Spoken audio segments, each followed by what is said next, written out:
Okay, scholars, today we're going to be talking about culture. And so when you look at your text and you look at chapter 3 is entitled Culture, and the PowerPoints highlight a number of questions that we want to address in this chapter. So, for example, the question is posed, how basic is the study of culture to sociology? They also ask, what general cultural practices do we find in all societies? Societies are very different. They listen to different musics. They listen to different kinds of watch different kinds of programming on their television. They eat different foods. Cultures are radically different, but there are some similarities, right? We know that human cultures have had the same kinds of needs to satisfy, no matter what population we're dealing with. If you're in Egypt, you need some kind of family structure to allow families to reproduce and to socialize their young and to raise their young. And so we need family, we need those institutions to get things done, just as we do in Europe or in the U.S., North America, South America. There are some similarities in terms of the needs that human beings have and the kind of patterned ways that human beings meet those needs. But there are some cultural variations that are also interesting as well. So we're going to talk about things that are universal to different cultures, and so we would talk about cultural universals, things like funeral ceremonies and rituals when we lose a loved one. They can vary dramatically from one culture to another, but all cultures do have some way of marking the death of a loved one. And so we'll talk about some ways in which cultures are similar to each other and ways in which they are quite different. Sometimes people break rules, not because they intend to commit a heinous act or something, but because in the culture that they come from, it's an acceptable behavior, but they come in contact with another culture and that behavior now is frowned upon. So, for example, in some countries, they practice female genital mutilation through the removal of the clitoris, and that's just kind of a part of the culture.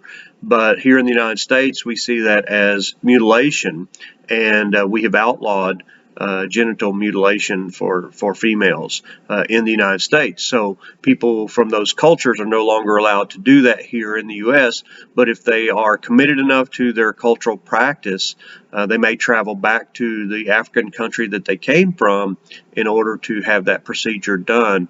And so, we can talk about why that functions in their culture or why they might do it. But here in the United States, we frown upon those kinds of practices, cultural practices. We'll talk about some of the major components of culture. Certainly the literature that we read, the music that we listen to, the television that we consume, the mass media, the movies and everything that's all a part of our culture, and it has been influenced by other cultures. Certainly we think about rock and roll and the influence from African American music. Starting with the blues, Robert Johnson was a very, very influential figure in the lives of a lot of rock and roll musicians who lived years, decades after Robert Johnson passed away. But he had a tremendous influence and continues to have an influence to this day with the music that he developed many, many decades ago. Okay. So we'll talk about how cultures can change. Today we can talk about, the fact that there's a real concern about women and the experiences that they have in the workplace and in the military. And so there's the Me Too movement has risen. The question we could ask is, well, why did it take so long for the Me Too movement to gain traction? I mean, women have been being treated badly by Hollywood directors as long as there was a Hollywood. There's a real story, a very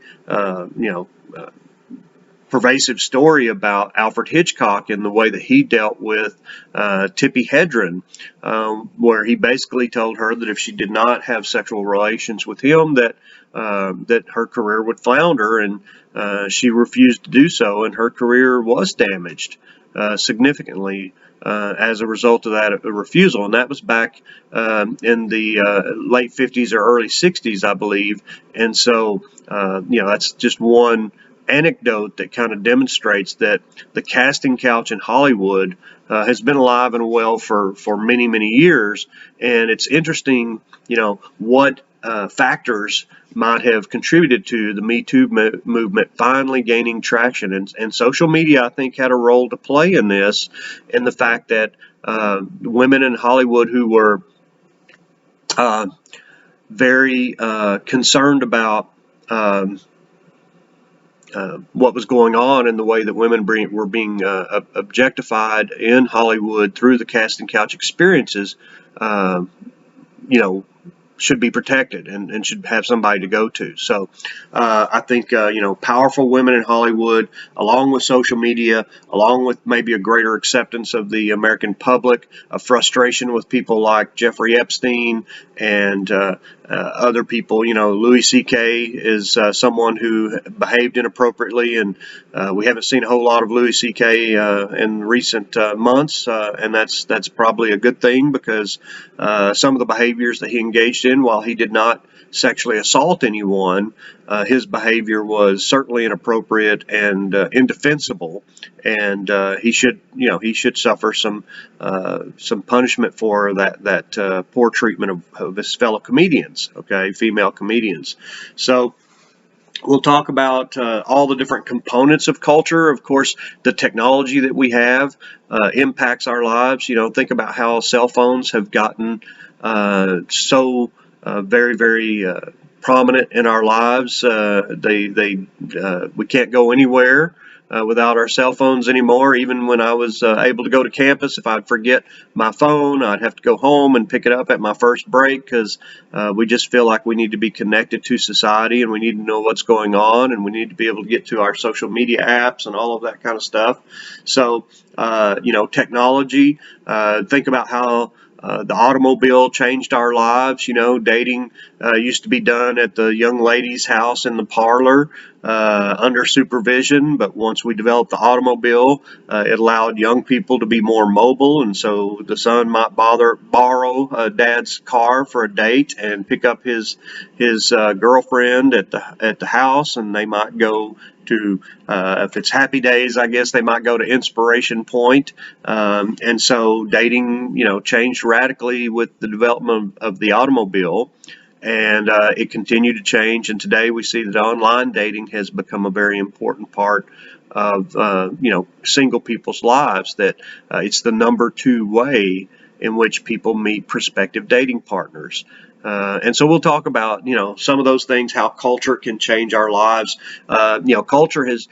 Technology has changed our lives in that with PCs, even as sociologists, it's changed our lives, because now the way we conduct sociological research has been opened up because of the ability to use statistical packages to analyze data that have been collected through surveys and things of that nature. So even the way that sociologists conduct their sociological research has been impacted by the technology that's available. Okay.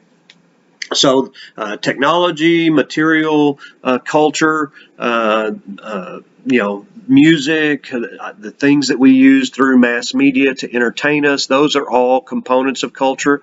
The foods that we eat, if you love, Japanese food, if you love Korean food, that's a part of their culture that we can experience here. Now, it's an Americanized version, generally speaking. If you go to a Korean restaurant here in the United States, it's probably going to be a little bit different than a Korean restaurant in Korea. And in many cases, it may be radically different, but we are getting an Americanized version of that culture. Okay. And so it's important to try to look at other cultures without being too judgmental. We tend to try to practice cultural relativism, and when we see somebody who engages in different cultural practices from our own, we want to try to understand why that is functional for their society, or is it functional for their society? We're going to ask that question. Is it functional? And if so, how is it functional? And why does it benefit that culture that society to practice those particular cultural beliefs, rather than just saying, oh, well, you people do this, so you're different from us, and therefore you're less than. Okay.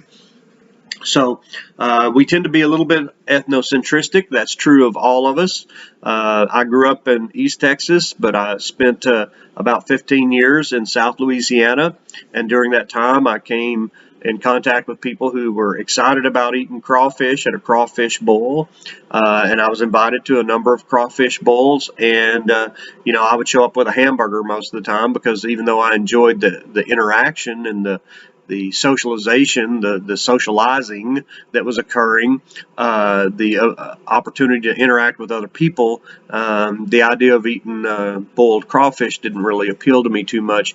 Now, I've developed a taste for fried crawfish, so I do eat crawfish fried, and then etouffee and various other, gumbo and other dishes.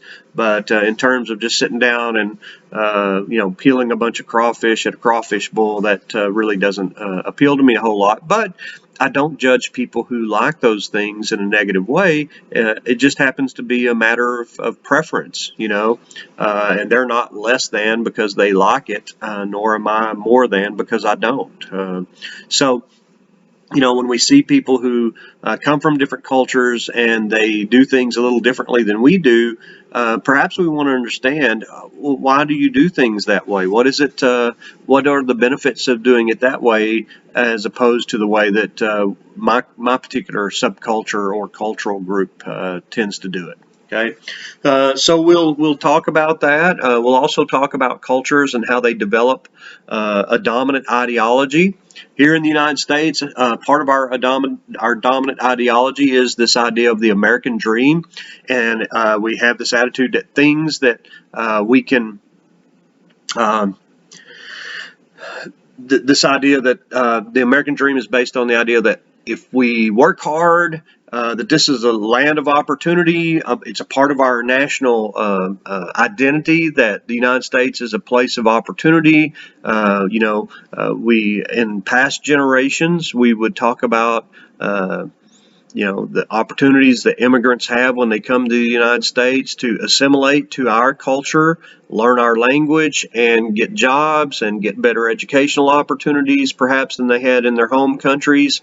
Today, I would say that some of those ideals of American life are beginning to be threatened a little bit, because we seem to be developing, or at least we know that President Trump is not too keen on immigrants, I understand the need to regulate who comes into this country, and to know who comes into the country. Or do they mean us harm? Are they here to get an education and create a better world? Or are they here to try to engage in acts of terrorism and harm us? But the reality is that the vast majority of immigrants to the United States are here because they're seeking an opportunity for their families, for their children. They may live in a country where opportunity is denied them on a variety of reasons, and they see opportunity here. That's what really has grown this country in its diversity, and in its greatness, I think, has been its diversity.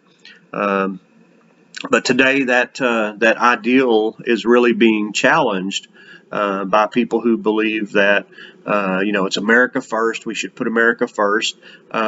It's really, to me, it's a situation where we live in a global society, and are we going to be part of that, and are we going to try to contribute to a better world?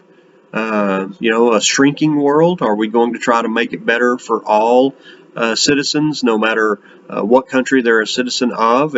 If things get better in other countries, then perhaps immigration will not be as important as a method of upward mobility to people who live in countries that are right now struggling, providing enough jobs and a vibrant enough economy to support its citizens. Okay, so we'll talk about all of those kinds of things as we go through this chapter.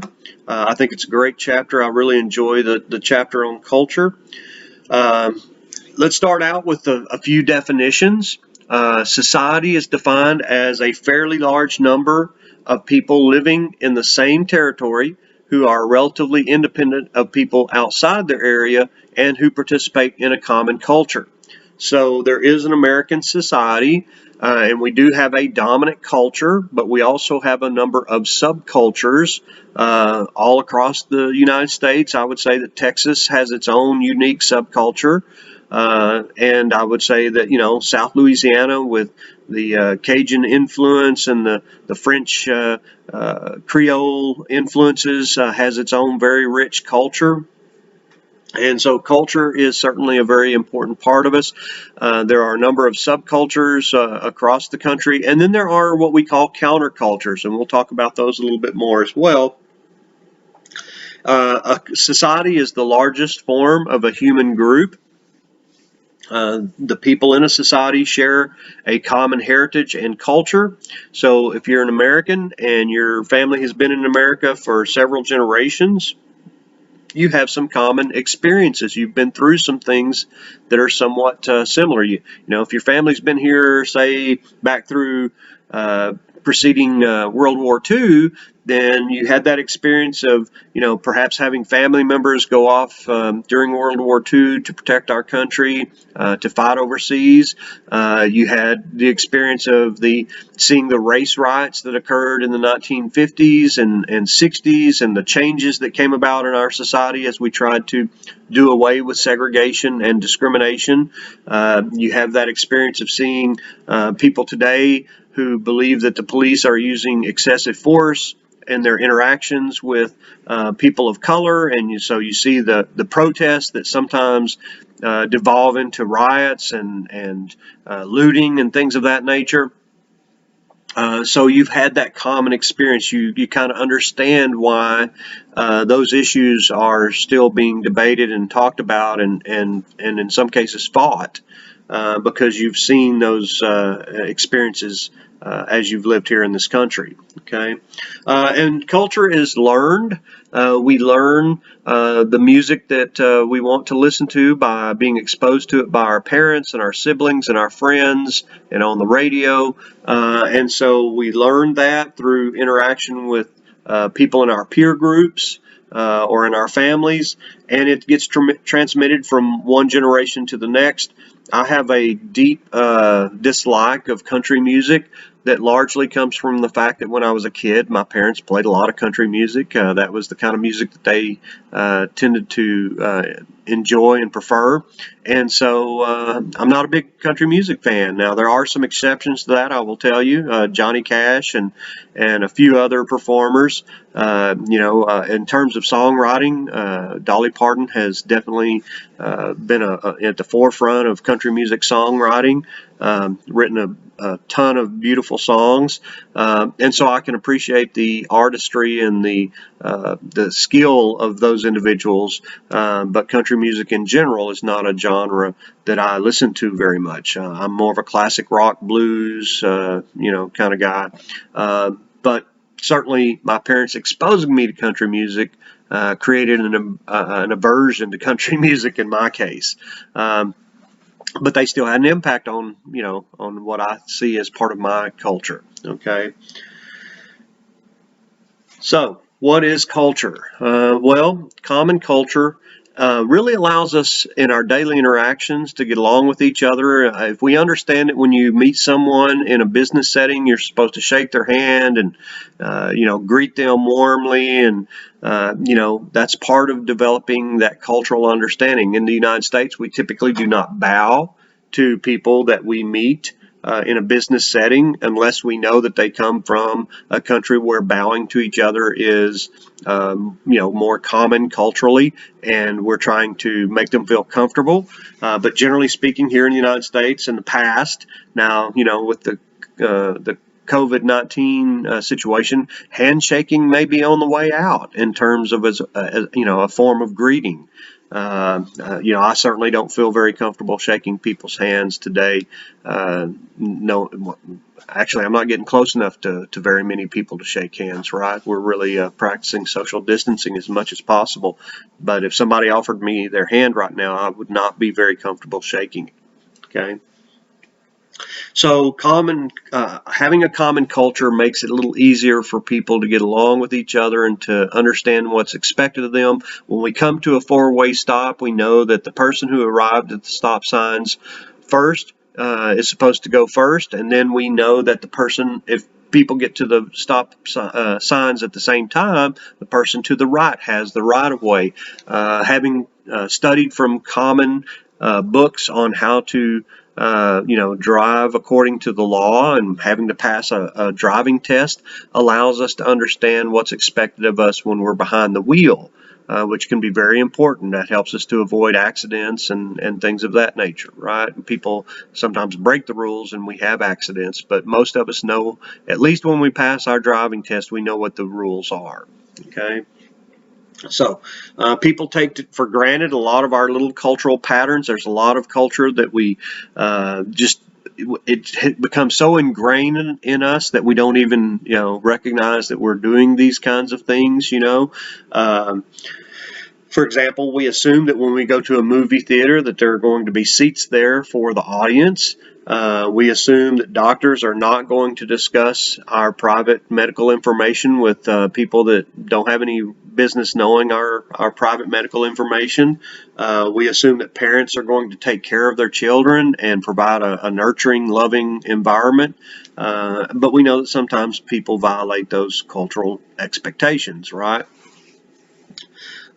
We can also talk a little bit about what is called culture industry, and this refers to the worldwide media industry that standardizes goods and services demanded by consumers. So, today we've gotten to where we have McMansions in different neighborhoods. You go into different neighborhoods and the houses kind of look like they came out of a cookie cutter.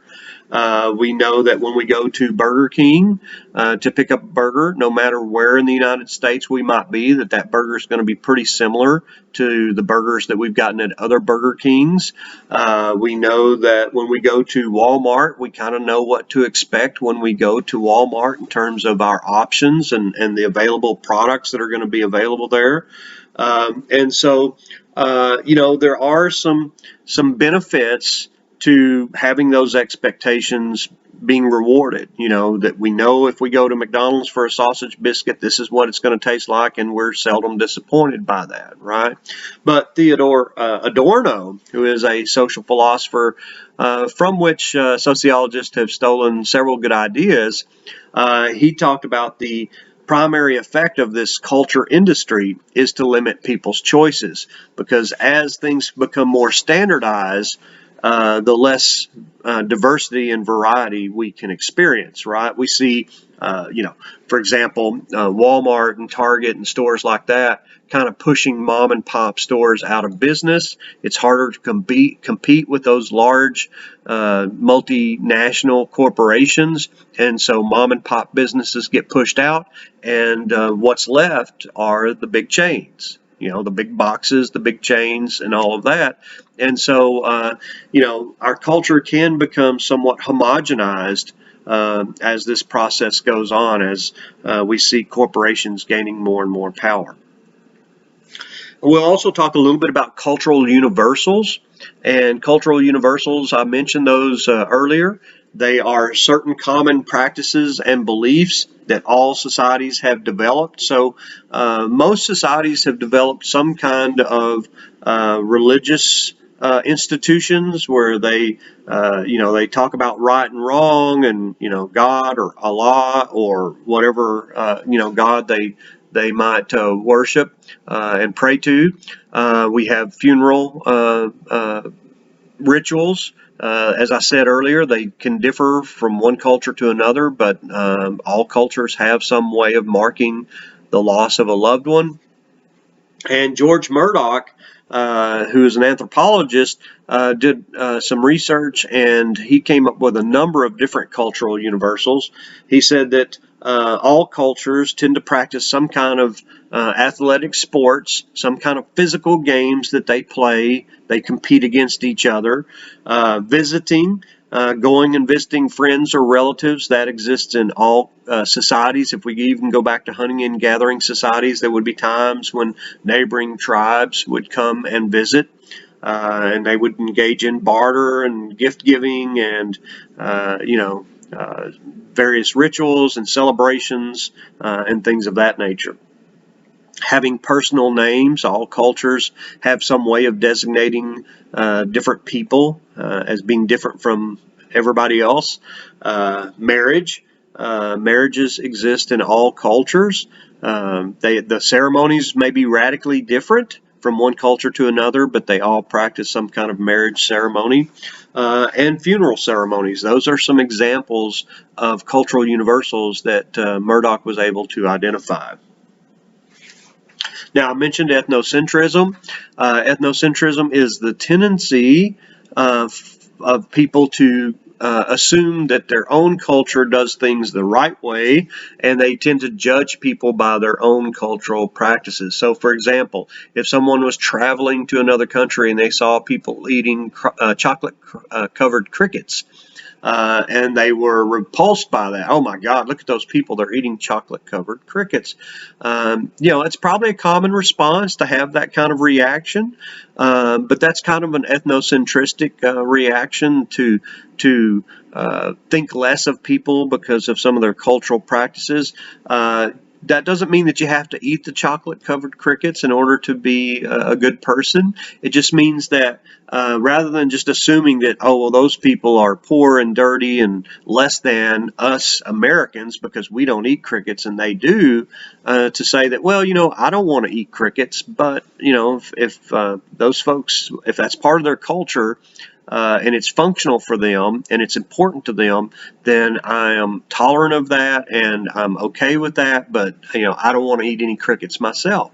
That's what we would call practicing cultural relativism, okay? Trying to understand how a cultural feature might function within a particular culture, even though you don't embrace it yourself. That's what we mean by cultural relativism. And so sociologists are not saying that when you travel to other countries that you have to eat fried scorpions or chocolate covered crickets or dog flesh or any of those kinds of things. We're just saying don't immediately judge people as less than because their culture practices those things. Okay, so it can be pretty hard. You know, I remember when I moved to South Louisiana, I said, you know, I'm not going to be one of those obnoxious Texans who thinks that everything is better in Texas, you know, and expresses that opinion to everybody around them.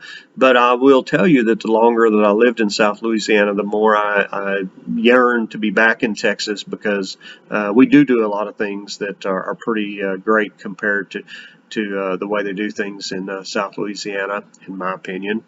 So I am a little, you know, there's kind of that natural tendency to be ethnocentristic and to think that the way we do things is the best way.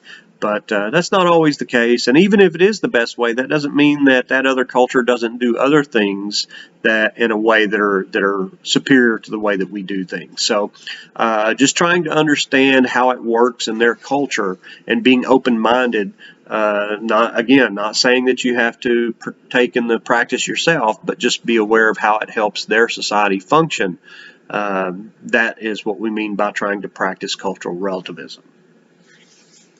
We know that a person's culture is the center of culture as far as we're concerned, and all other cultures are kind of deviations from what we see as being normal.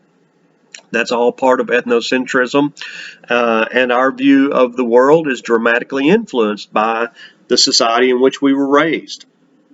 And here in the United States, we tend to think that we're the best at everything. You know, that's certainly not the case. There are a lot of countries out there that are doing some things that are pretty terrific, you know, in terms of providing health care for their citizens, in terms of educating. You know, there was a time when the United States was the education mecca in the world, but today I think that there are a number of other countries that are doing a great job of providing educational experiences for their young people and for, you know, international students that might want to travel there. And so, you know, we're not the only country that can do things that are pretty terrific. You know, there are some that don't take that as America bashing or I hate this country or anything like that. I certainly do not. I love this country. I love the freedoms that we have, but I am willing to admit that we are not a perfect country. We are far from perfect. Our history and our record of how we've treated Native Americans and African Americans and Asian Americans during World War II with the internment camps of Japanese families. We are far from perfect. However, I do believe that we should continue to strive to be the perfect country, knowing that we're never going to achieve that. But it's young people who have the ability to bring about real change that will make this country better. It has happened in many, many generations before us, and it will continue generations after I'm gone. Okay. So, cultural relativism is the idea that we're viewing people's behavior from the context or perspective of their own culture. We tend to place a priority on understanding other cultures. Unfortunately, many Americans have this attitude that, America is the best and nothing else is really worth spending any time getting to understand. That's why we have the reputation when we travel overseas of the ugly American. And so it's the attitude that, well, I'm going to France, so you should speak English in France. I'm going to Italy, so you should speak English in Italy so that I don't have to learn to speak Italian. So that kind of mentality that our culture is the best and the only one that's really worth getting to know has earned us sometimes a deserved reputation as the ugly American abroad. And so let's not be that. Let's try to respect people's cultures and their cultural variations and not be quite so judgmental. Okay. Cultural relativism employs value neutrality. Now, having said that, that doesn't mean that we look at the fact that the Nazis in World War II were exterminating the Jews and say, well, that's just their culture. No, we can still make some judgments when people's lives are being harmed, when people are being systematically, annihilated through genocide. Then I think we can certainly make a judgment about that culture. But when we're talking about things like, do you eat beef, or do you not eat any animals at all? You're a vegetarian. Those kinds of things are not cultural differences that are worthy of our judgment and our scorn. Okay, people don't have to accept cultural variations, but just be tolerant of them if they're practicing cultural relativism. But if something's really heinous, like genital mutilation, we should call that out. We should say, hey, wait a minute.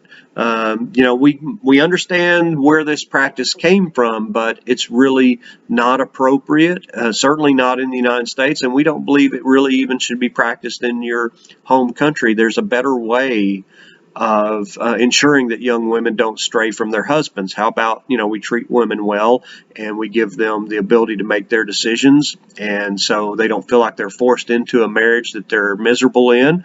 And, the only way we can keep them from straying is to make sure that they can't enjoy sex by removing their clitoris. We don't want a society like that. So I think, trying to understand the context in which different cultural practices arose is definitely desirable.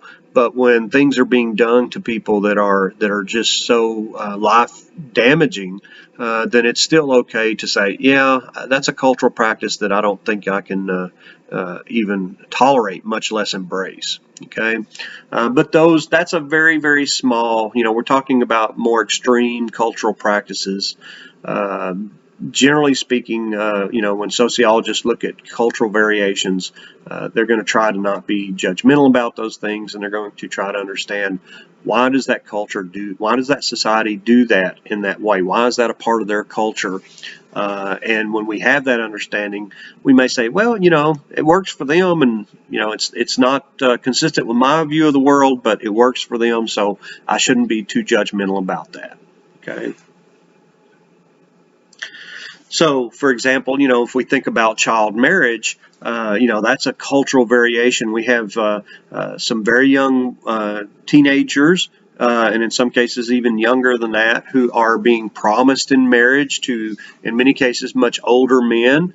And so I think we can look at the potential psychological harms associated with child marriage, and we can understand the contexts in which it has occurred in some countries. In countries that are very poor and families are large, they've got these kids that they're taking care of.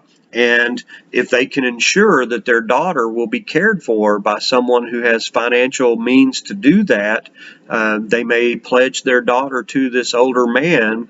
And so they're trying to look out for the well-being of their daughters, but not realizing that that may be causing more harm than benefits. That by forcing their young daughter to marry this older man, they're putting her in a pretty awful situation. So, but they're thinking about, food, clothing, and shelter. How can we meet those needs for our daughter when we're so poor and the economy is doing so poorly in this country, and we just don't have enough food to go around?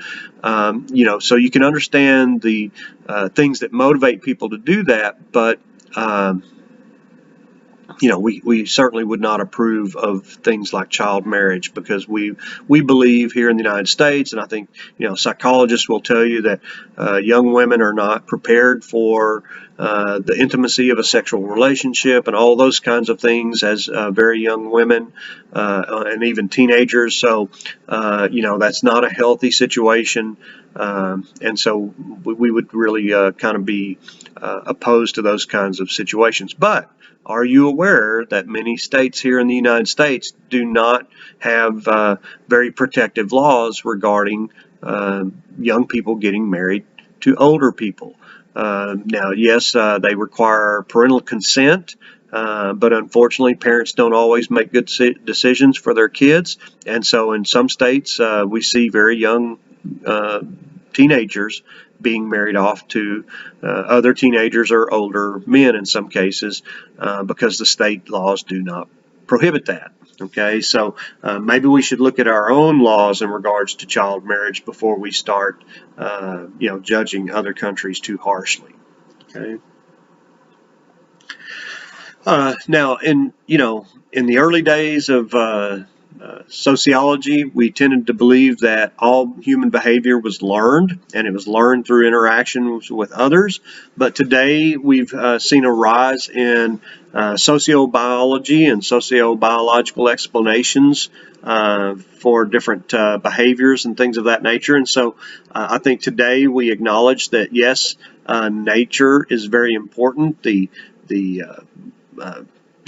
way that we're born is important, but nurture also still plays a very significant role as well. At one time, it was all about nurture, right? The environment that you grow up in, the interactions that you have with your parents.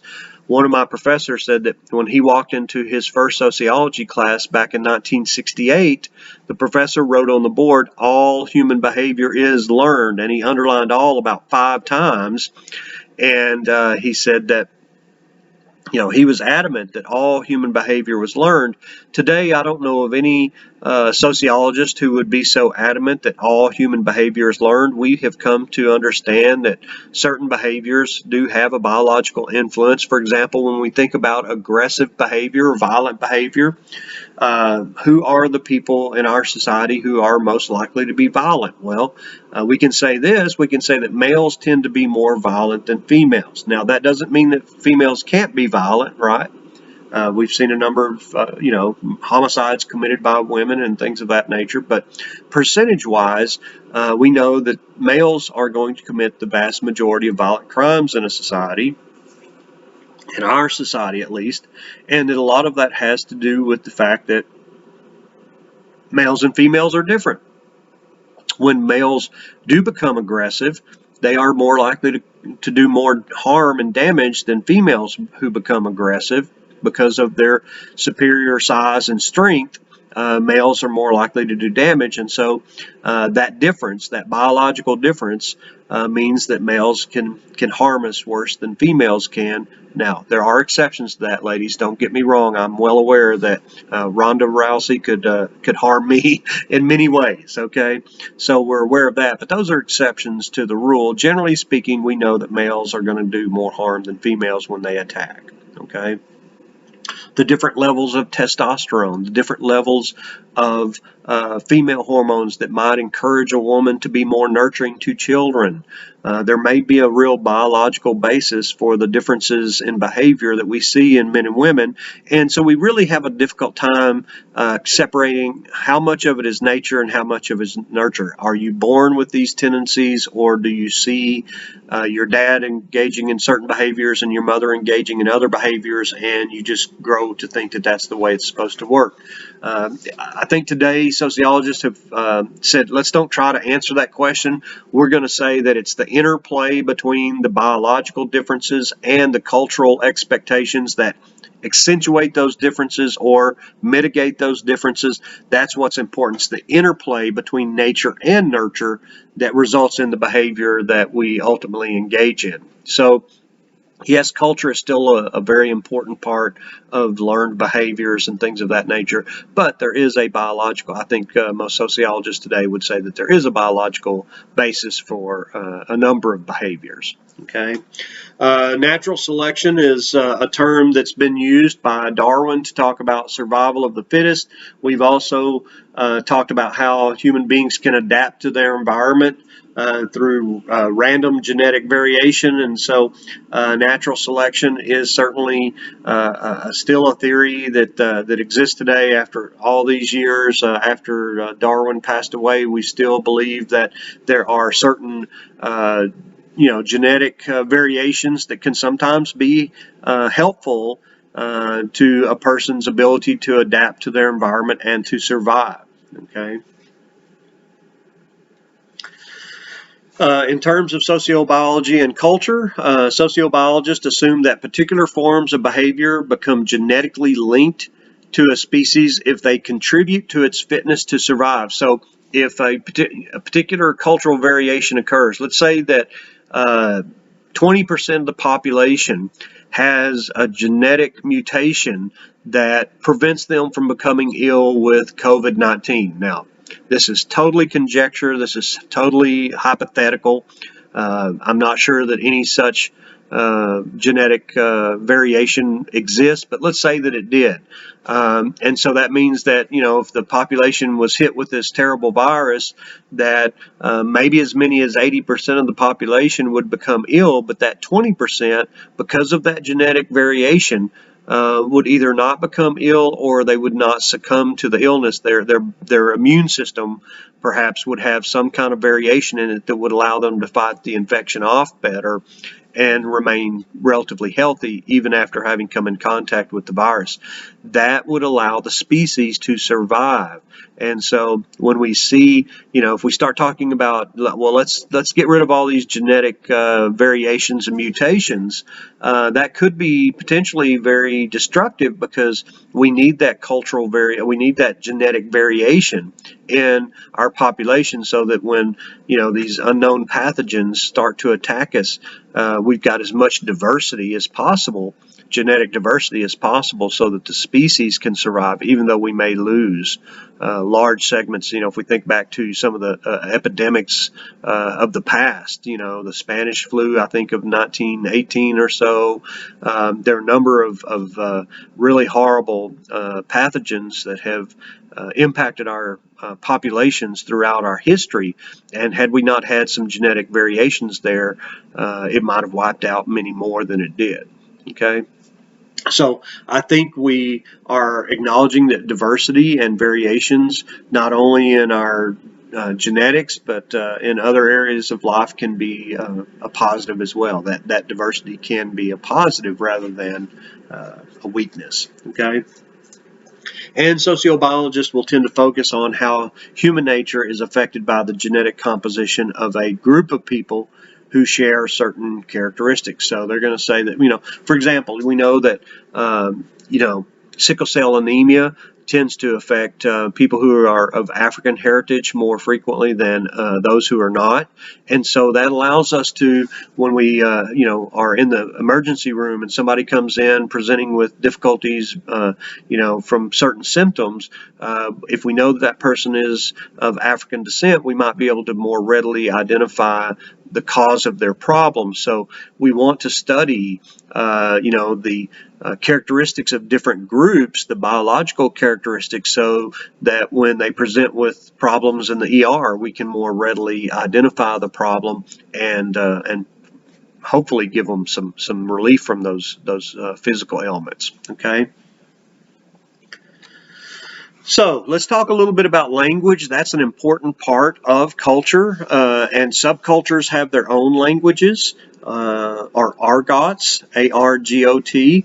That means that they have little things that they say amongst themselves that kind of separate them from others. So if you think of teenagers as a subculture group, they have their own slang and language that allows them to communicate without most of us understanding understanding what they're saying. And of course, with social media and media apps and the shorthand that people use and the symbols and the emojis that people use, they're able to communicate with each other in ways that adults and other people just don't get, and that's part of the reason for it, right?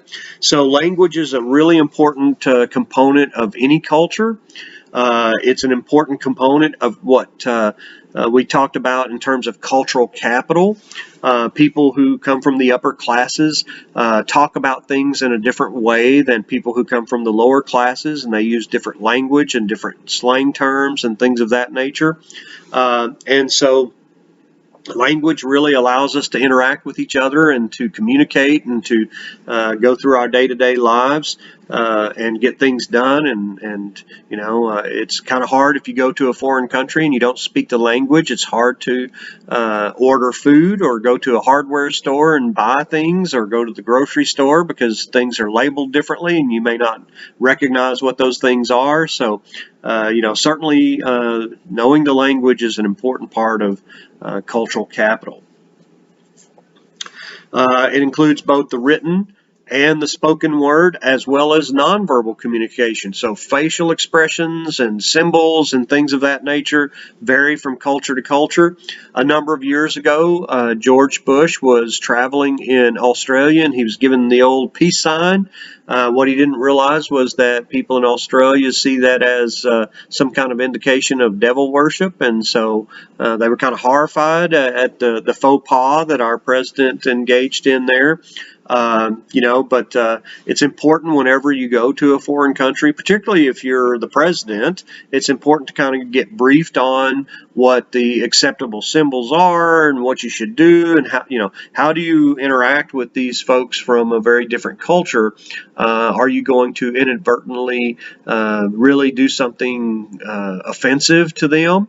And so when we travel abroad, it's important to kind of keep in mind, not all countries have the same laws and culture that we do, and so we might want to familiarize ourselves with the cultural practices as well as the laws.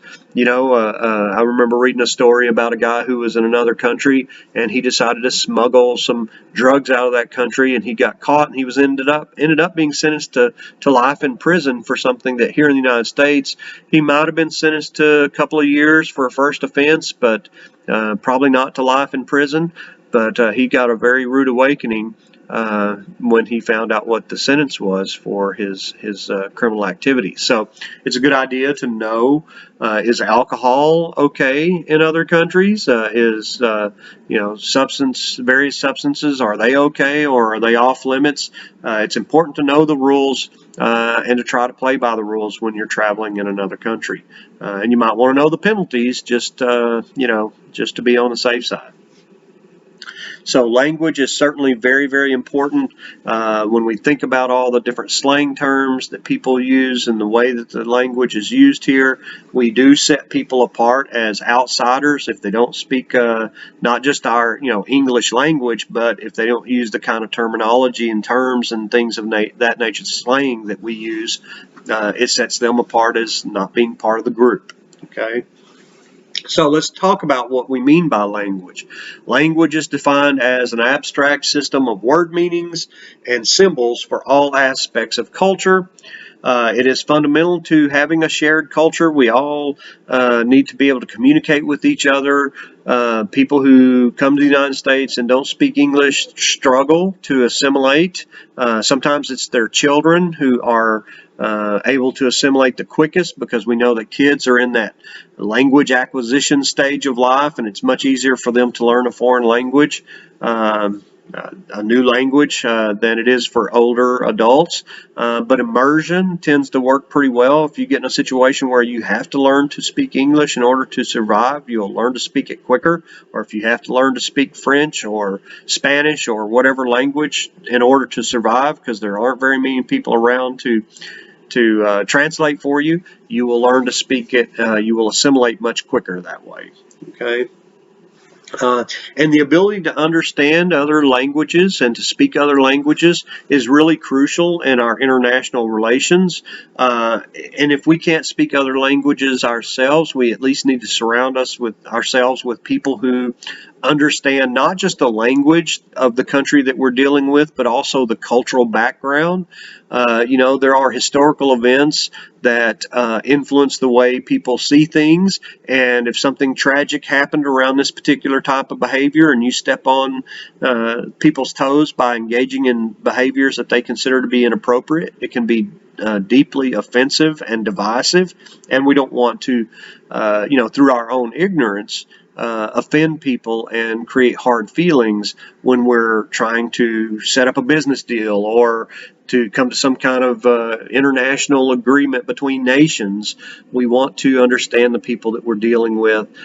We want to know what makes them tick. We want to know about their culture and how that influences the way they see the world, and that allows us then to interact with them in a way that is more mutually beneficial, while still observing their cultural expectations. We're able to communicate what we want to get out of the transaction, and perhaps we're able to form a better relationship as a result of that understanding.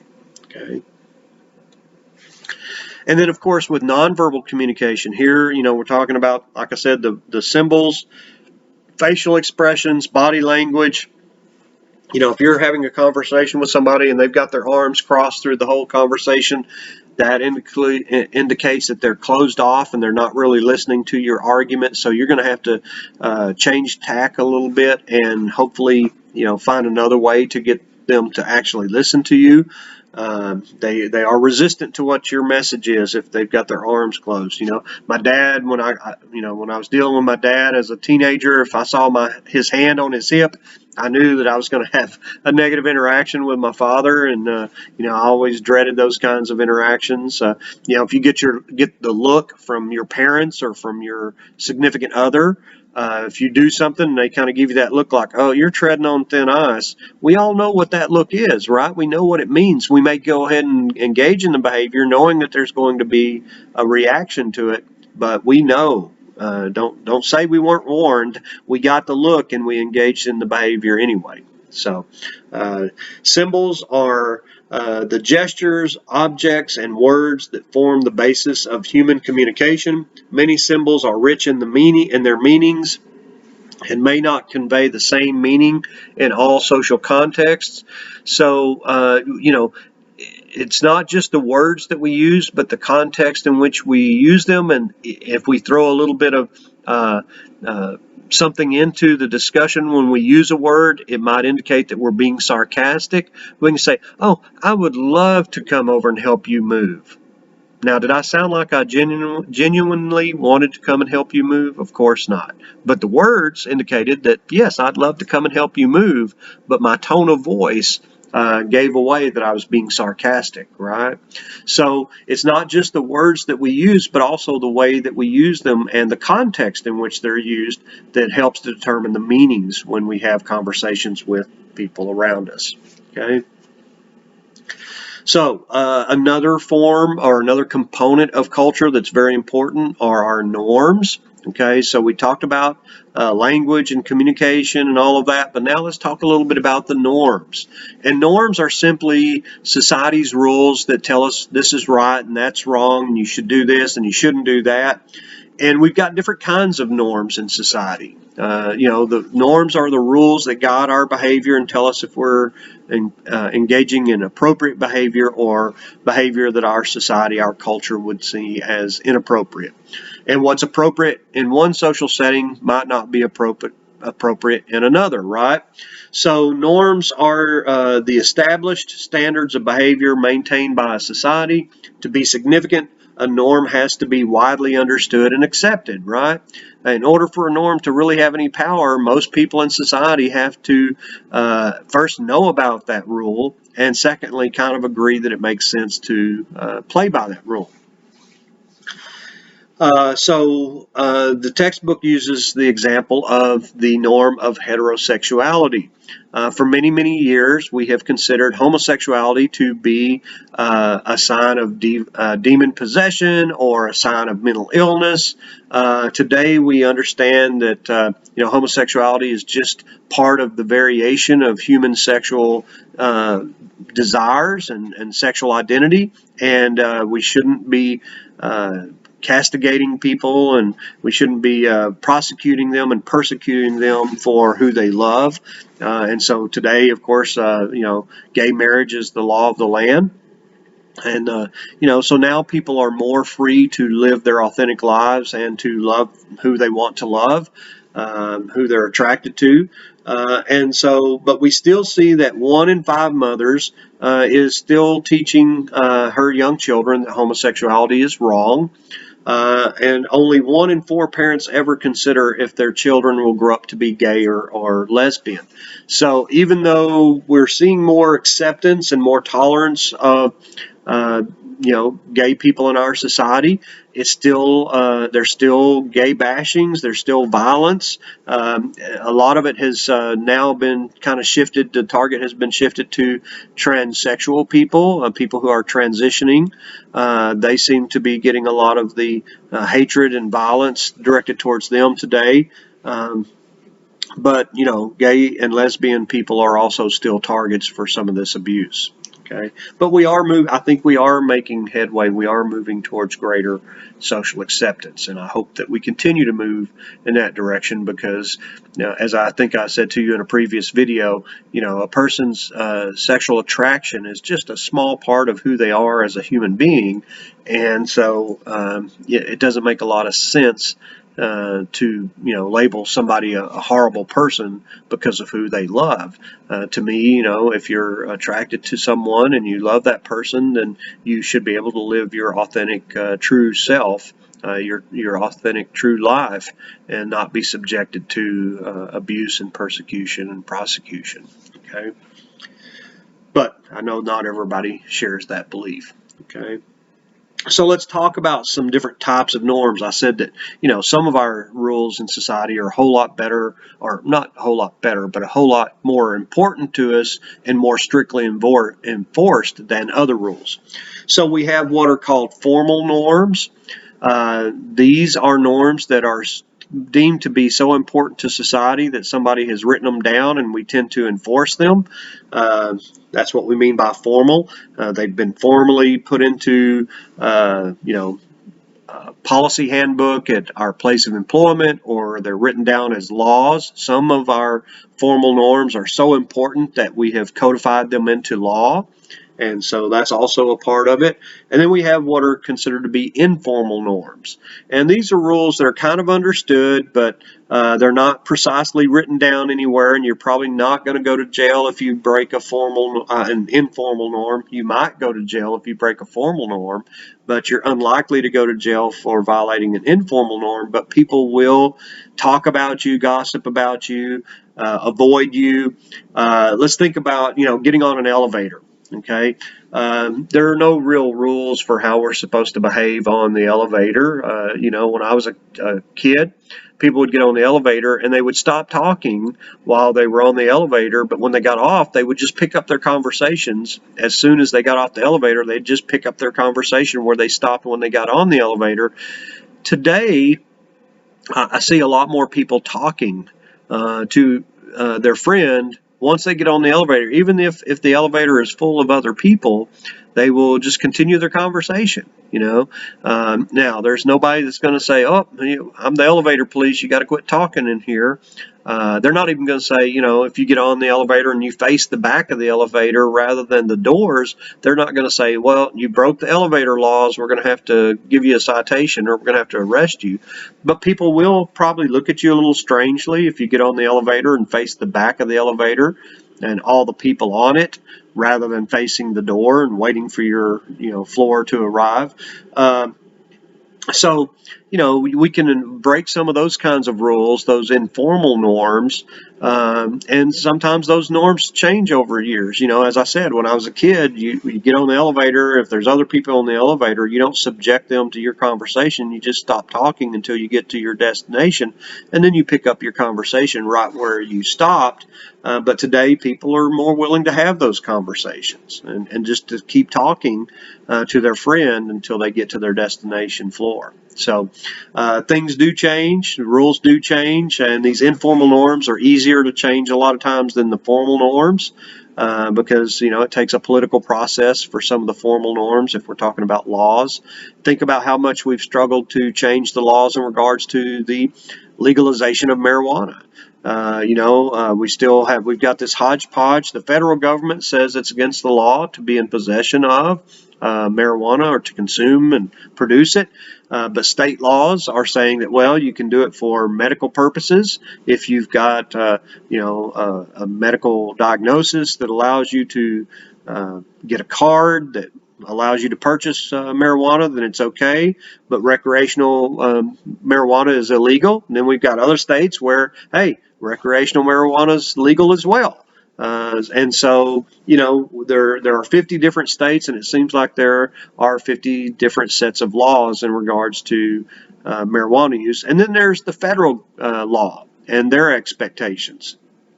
And it's been very difficult to bring about any change, even to the point of trying to get marijuana removed from the Schedule 1 list of narcotics, where it clearly doesn't belong. It is not nearly as harmful as the other drugs on that list, but yet it's viewed as having no real value, medicinal value or otherwise, and therefore it's not even worthy of research. So it's been very difficult just to try to move marijuana off that Schedule 1 list of narcotics so that we could at least do research on the effects of marijuana. Okay.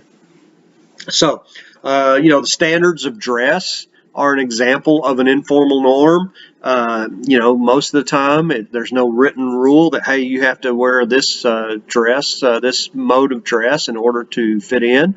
But we all kind of know what the expectations are. If you're going to the beach, you can wear your swimsuit and a t-shirt and, take a towel and you're in good shape. But if you're going to church, if you show up in your swim trunks and your t-shirt, people are certainly going to look at you in a bizarre way. They're going to wonder what you're doing there at the church dressed so inappropriately. And if you go to work that way, that might actually be a situation where there is a formal dress code, and they may say, sorry, you can't dress like that. You're going to have to go home and change clothes. And, they may even say, since you don't show an understanding of the proper dress, you're not invited to be here drawing a paycheck anymore. So if you may feel like, hey, I've got a right to dress this way. But generally speaking, most of us understand that if you work in an office setting and the mode of dress is set this way, then you need to adhere to the dress code. We all went to high school and had a dress code there. Generally, it was, you can't wear things that are going to disrupt classes. At least in my high school, that's the way they dealt with it. And so most of us knew that there were certain things that if you wore, you were likely to come under scrutiny and perhaps be forced to change your clothes and things of that nature, or perhaps even sent home if it was an egregious offense. So, we kind of know what those rules are, those informal dress code rules and things of that nature. But sometimes they are formalized. Like I said, when you go to high school or when you go into a place of business, a work environment, there may be a dress code there as well. Okay. So, when we talk about specific types of norms, we talked about formal and informal norms. So let's talk about some specific categories. We have a category that we call mores, M-O-R-E-S, mores, and these are norms that are deemed highly necessary to the welfare of a society. And many of them are codified into law, but not all of them. Societies demand our obedience to these mores. The United States has strong mores against murder, treason, and child abuse, and so there are laws there that protect, hopefully protect, vulnerable populations such as children in the case of child abuse. And so those are rules that we believe are so fundamental to civilization that they have to be strictly enforced. Okay, and then we have folkways. And folkways are more informal, as we were talking about informal norms. These are norms that kind of govern our everyday behavior, and they say that when you meet someone in the hallway and they say, "Hey, how are you doing?" you know that that's a greeting from someone that maybe you had a class with, and you're supposed to say, "Fine, how are you?" And you move on. Most of the time, the persons who said, unless they're a really good friend, but if it's just an acquaintance that you've seen in class, you say, "Hi, how are you doing?" They don't really want to know exactly how you're doing, right? They don't want you to spend 20 minutes telling them about how your liver functions are. You got these tests that show that your liver functions are not operating exactly right, and your cat is sick at home, and your car.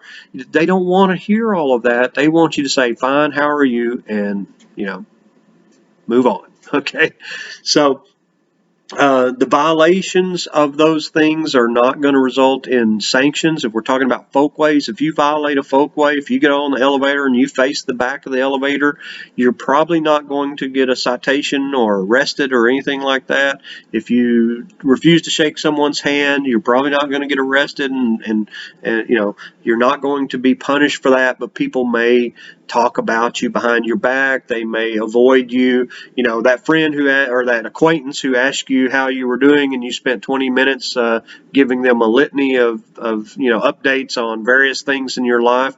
The next time they see you, they're going to remember something they need to do in the other direction, and they're going to turn, "Oh, I just remembered, I got to go this way." And they're not going to want to have that conversation with you again, perhaps because they remember that you didn't play by the rules the last time you had that conversation. Okay.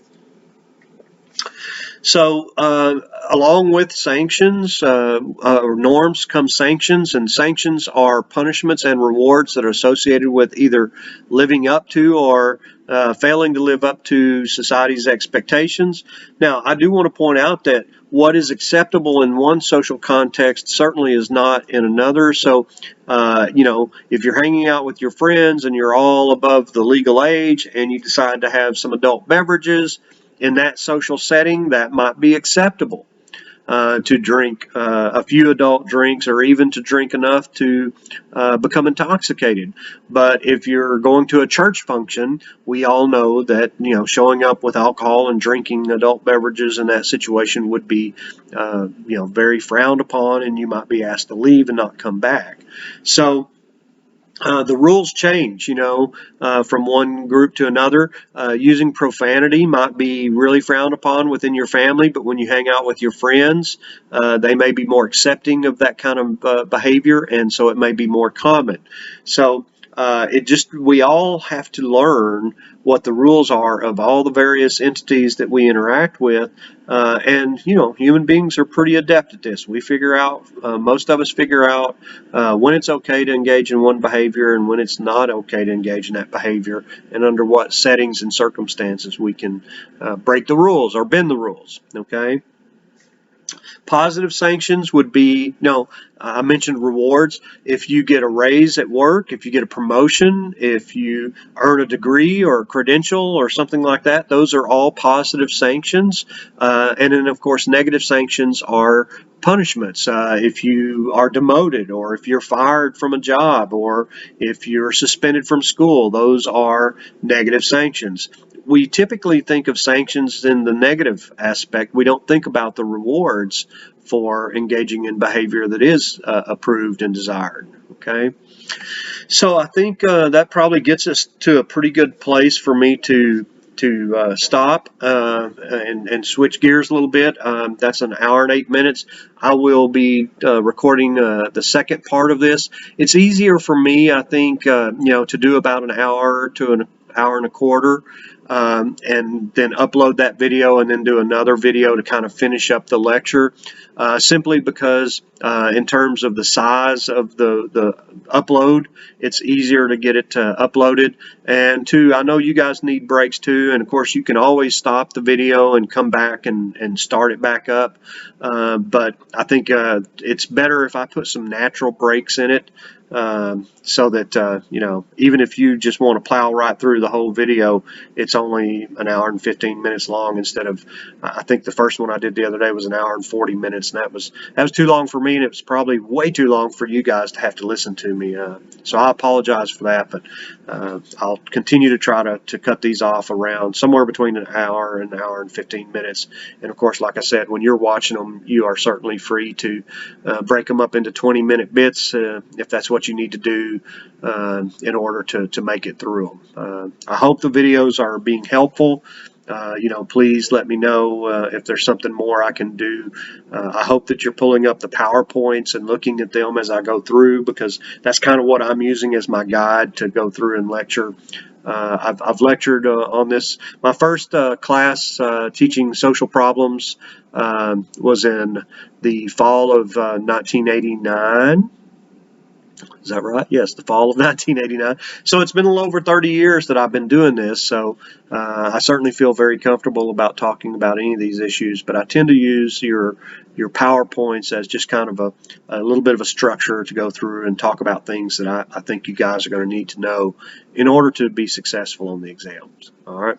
So thank you, and I'll be back shortly. Bye-bye.